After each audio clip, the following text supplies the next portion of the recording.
Hi, I am Tanya Janca. I'm also known as She Hacks Purple on the internet.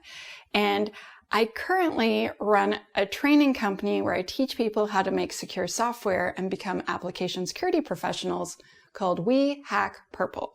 We have a podcast and we have a community and we have an academy of online on-demand courses, which is super helpful right now with COVID.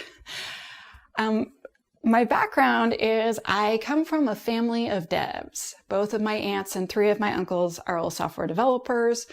And I grew up with cousins graduating from computer science, engineering, and chemistry degrees. And so when I chose computer science, everyone said, okay, yeah, that makes sense.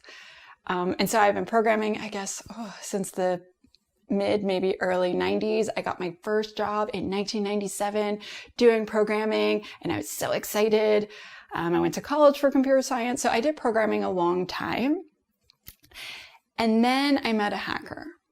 And he said, you should become a penetration tester. You'd be so good at this. And he spent 1.5 years convincing me to become his apprentice and come work for him to teach me about security testing. And it sounds weird, but very quickly I figured out that the place that was actually right for me was not as a pen tester, but actually an application security person. And so that's what I specialized in. And so later in these questions, we're going to talk about DevSecOps, and it just kind of perfectly intertwines to that. Like the connection of where DevOps and application security meet is DevSecOps. And so, yeah, I'm a big fan. A few years ago, I was working for Microsoft. And one of the things they kept telling me was, you need to learn to scale yourself. So I was flying all over the place, giving talks and lessons. And they said, you have to scale yourself better so that you can meet demand. And I couldn't go to every single place that wanted me to be there. And a lot of places weren't really interested in having a remote presentation. And so I started writing more, and I started this blog, and then people started writing me and saying, I'm with this publishing company. I really like your blog. Would you like to write a book? And honestly, my thought was, I can't write a book. What are you talking about? I'm a giant nerd. I'm a computer science nerd. I write little articles to share cool things that I learned about that I'm excited about. And I just hope other people like them too. And so people kept asking me if I was going to write a book. And then I thought about it and I was like, if I was going to write a book, what would it be about? And I thought about how, honestly, as a person that is dyslexic, but just generally, I'm sure most people feel this way, textbooks are so hard to read. And so I wanted, if I was going to write a book and it's going to be a textbook, I'm like, I want it to be super easy to understand. I want to have stories and pictures and all sorts of other things that I guess normal textbooks don't have. Like the characters, Alice and Bob, that follow you through the book, and things happen to them related to security. And so I'm like, I want it to be a book that's really easy to understand and absorb the information. And then I also thought about it. So when I was learning application security, there was no book I could read. There's a super cool book by Laura Bell about how to add agile security. So how to, within an agile process, add security, and that's awesome. And then there's this other gentleman named Julian Vimont. I know I'm saying that wrong. And he wrote this book called, DevOps Security. And that book's good, but there was never, this is how you learn security from the start. And this is how you run an AppSec program. This is how you should build one. Here's every single secure coding thing I know. None of that was all in one book. If someone is an application security person or they want to become an application security person, there's no book for them to read. And I also wanted to create a book for a previous Tanya who was a dev, who did every bad thing that I talk about in this book because I did not know better. When I went to college in the 90s, there were no security lessons. So I wanted to talk to previous me. So then when I put all of that together, and then I had some really nice discussions with my publisher, Jim Mintonell from Wiley. And he's just like, I think you're ready and you should do it. And I was like, okay. And so that is what inspired me to write Alice and Bob Learn Application Security.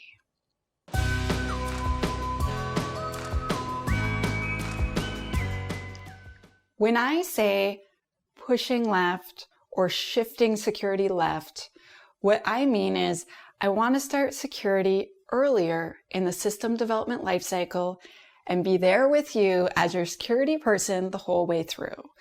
When I was a dev and I first started working with security teams, what would happen is right before I would go to prod, someone would run some sort of test that messed up my app and then told me that there were things wrong with my baby. And I have to say, from a dev perspective, that really stunk. I did not enjoy it. And so I would have this pen tester, or sometimes they would just run an automated scanner and they'd be like, this is what's wrong. Your baby's really ugly. You need to fix it. And so I'd be scrambling last minute to fix all the things.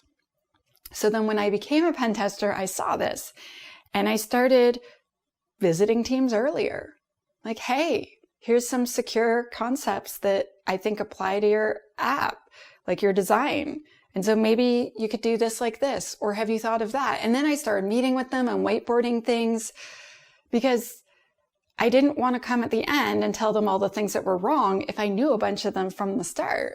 And it turns out that is a thing, and the thing is called shifting security left. So starting security earlier in the system development lifecycle. So let me give you an example of how shifting security left in every situation works. Imagine you are building a house. So you and your spouse, you've saved up tons of money for this dream home you've always wanted. And it's being built and you're 2 years into the project. And the project is supposed to finish, in a couple weeks from now. You're very close. And your partner looks at you and says, honey, we have 7 kids and we only put 1 bathroom in our house. What are we going to do? If you try to add that bathroom when there's 6 weeks for when you're supposed to move in, that bathroom's going to cost you a fortune. It's also not going to be ideal, right? It's going to be like a Band-Aid. It's going to, have to go in between this room and that room. You're going to have to sacrifice a closet or something. It's going to be less than ideal, and it's going to be the most expensive bathroom you've ever had. And also on top of that, your project's going to be late. So then you're going to have to find another place to live for a couple of weeks while they finish that. It's just a disaster. However, if they had considered what threats their design might be facing, sometimes known as threat modeling, they would have found this out sooner. Any person that is worth their salt in architecture should have said, oh, well, you're making 8 bedrooms.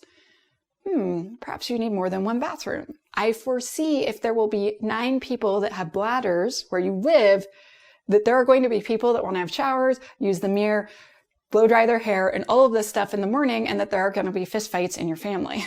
So we suggest you get X number of bathrooms, right? So this is a normal process that happens when you build houses. They ask you questions like this, and we can do this with applications when we build them.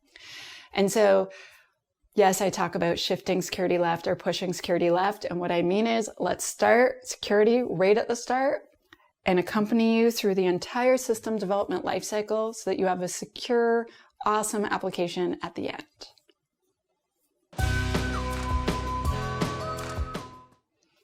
If you want to start with DevSecOps, the first thing you need to learn is DevOps.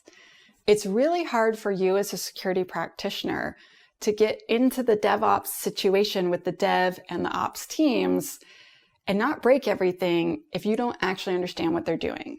So you could go and meet with your DevOps team and ask them to tell you about their processes. You could go to their meetings. You could read a whole bunch of great books. So let me tell you about some books I think you should read. I would read, if I were you, I would start with the DevOps Handbook. And then secondly, I would read the Phoenix Project. And then I would read The Unicorn Project. It's such a good book. And then Accelerate. Those books will teach you a lot about DevOps. I read them and I've actually reread them because I like them so much.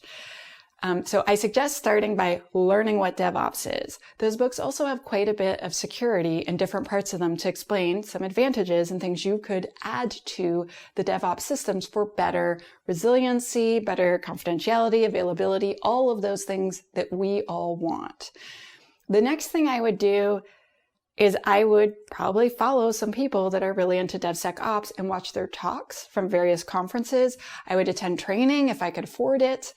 What I have done in the past is just when I go to a conference, I in advance take a list of all these different talks that I want to see. And quite often I will go and watch talks that I've missed or watch them again if they're really good. Another tip I want to give you is I have this friend named Clint Gibbler, and he runs a mailing list that's really good called TLDRSec. So too long, did not read security. It's free, and he goes on and on. Each week he basically reads 50 or 100 articles and then condenses it down into 2 pages so that you can just read and learn all the answers. But besides going on his newsletter and his mailing list, if I were you, I would look up his conference talks, because he's really, really good at consuming a whole lot of knowledge and then mashing it into one extremely concise talk. And so whenever there's a conference, if Clint is speaking, I'm there in the front row, ready, waiting. And he's my friend and I want to be supportive. But even if I didn't know him, I would still be there and be okay, this is going to be good. Because he'll take things from other people's talks and all sorts of other things and then bring it together. He references, he's really good at giving credit for every single person he talks about. But I really like his talks. It's really good at being concise. And I feel like it would be a good place to start. Also, looking up the Netflix application security team, all of their talks are really awesome. They have so many really good talks. I would also suggest basically going onto the DevSecCon website or their YouTube and just watch all of their conference talks that appeal to you.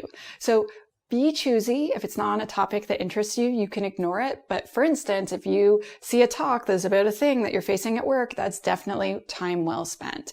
And the best thing about a not live talk is you can fast forward or repeat things if you want to.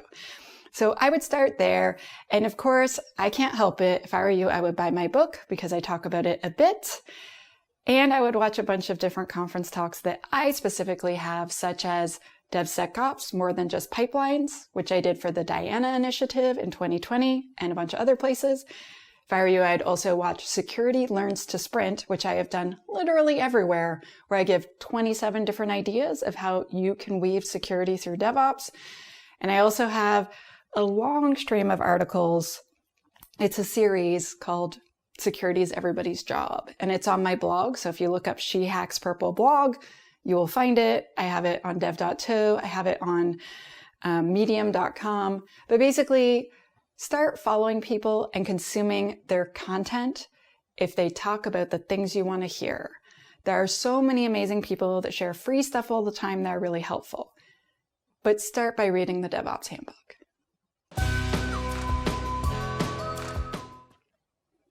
I do not like injection vulnerabilities. I do not want my app running anyone else's code. So that is the vulnerability I would get rid of. So you can inject code into all sorts of things if you are not careful. So you can do operating system injection. You can do LDAP injection. You can do SQL injection. You can do command inject. There are so many different ways that you can inject your own code. And then if you can trick the compiler or the interpreter into running it, game over. It's such a catastrophic outcome when there is a vulnerability for injection. I also would like to note that I have had to stay up overnight repeatedly because of injection. And so I have personal offense and personal, anger against injection vulnerabilities and how much sleep they have made me lose. I joke that I have a streak of gray hair named injection. So that is definitely the one vulnerability that if I could just stop forever, it would be that one. Let me tell you, the cloud has changed a lot of things in regards to application development, and most of it is fantastic. So you can have your entire pipeline in the cloud. That means it's automatically backed up and all sorts of other magical stuff happens. It means that you can take advantage of all of the cloud native types of tools that exist that won't work on-prem for you. For instance, like a CASB, a Cloud Access Security Broker, that's only available in the cloud. And usually I know you wouldn't use it on a brand new app. Instead, you would do proper authentication, proper logging, etc., because it's a new app. But a CASB is really great for legacy apps because you can put it in front and protect your old, dangerous, probably scary, rather insecure apps. So Cloud-based solutions has made DevSecOps pretty exciting because 1, our pipeline can be in the cloud. 2, everything's way more resilient. 3, we can take advantage of infrastructure as code. And then that means we as security professionals can do security as code, which means scanning the infrastructure as code for vulnerabilities. It means us adding security configurations and other things that we want to do to secure our infrastructure. We can add it right into the infrastructure as code. And so I personally feel that us moving to the cloud has really, really made DevSecOps easier and just opened so many more doors for us. So that is what I think about how application security and DevSecOps are changing when we start moving all of our apps to the cloud.